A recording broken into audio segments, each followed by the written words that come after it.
how big of a thing is that nowadays? Data of your players. We have everything at Bayern Munich. To be honest, we have absolutely everything that you how can important think is it of. for you Very as a coach? important, yeah, very important. But you cannot.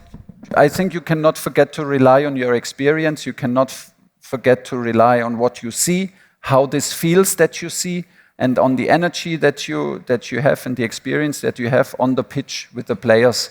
So it's nice to have all the data.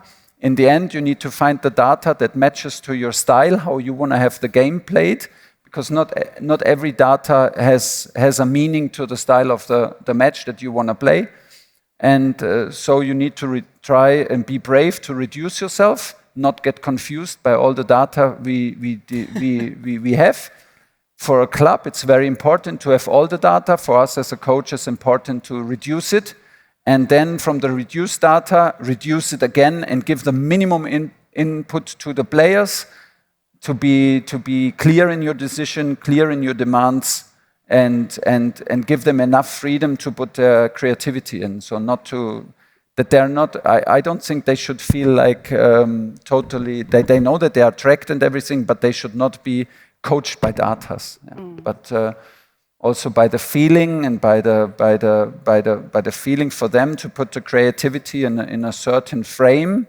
And the frame, of course, the data delivers proof. If we're not happy, we will tell him that he doesn't sprint enough, that he doesn't run enough, whatever. And we use that, but we don't use everything that we have. Well, let's talk maybe a little bit more about your focus on mindfulness. I guess there are certain guidelines you give the players, as in nutritional aspects, as brain training or practice, sleeping training. Are the players open for those things? Yeah, the players are more and more open for it because the world is more and more open.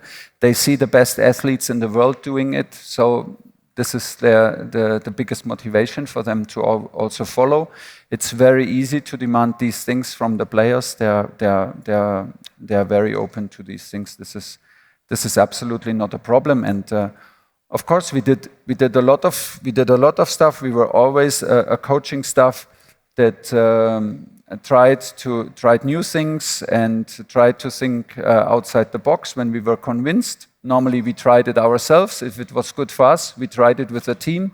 For example, we did meditation with the whole team in Dortmund, which was pretty new at that time, and none of the players had ever done this before. In Chelsea, we had a person responsible for recovery who took us in individual sessions and was an Indian guy, and he did a mix of, I would say, yoga, Pilates, stretching, and deep relaxation with us individually, also with me. That was a big help for me to release stress and to regain focus throughout the day.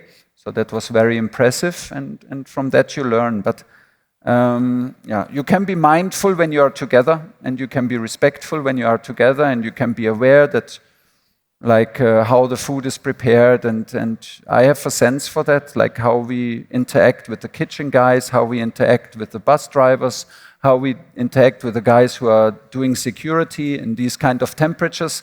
It's all not normal, and I want to have a friendly team inside. We want to have an aggressive team to the outside, but to the inside, we want to be a friendly team, a very democratic team, and we look on that.